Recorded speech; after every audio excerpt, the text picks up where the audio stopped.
Update. So the master lock, that's the commercial removable cylinder M1, but it's 4-pin drilled 5. That's the key that comes with it, right? The M1 key. And it is right here on the Camilo Blanqui by Keyline. It's right there. And the length on it is 1850. Now watch this. If I use a key that they don't offer, Master Lock does not offer the key. Here's the key. It's 5-pin.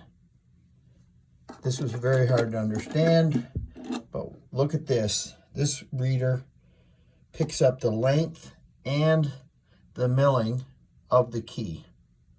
Watch what it says. Instantly.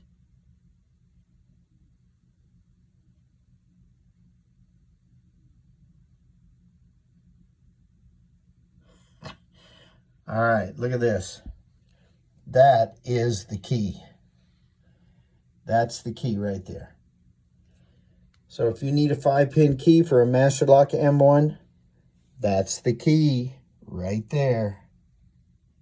And the length on it is 20.9 millimeters. Please subscribe to my channel for more door and lock tips. Yeah.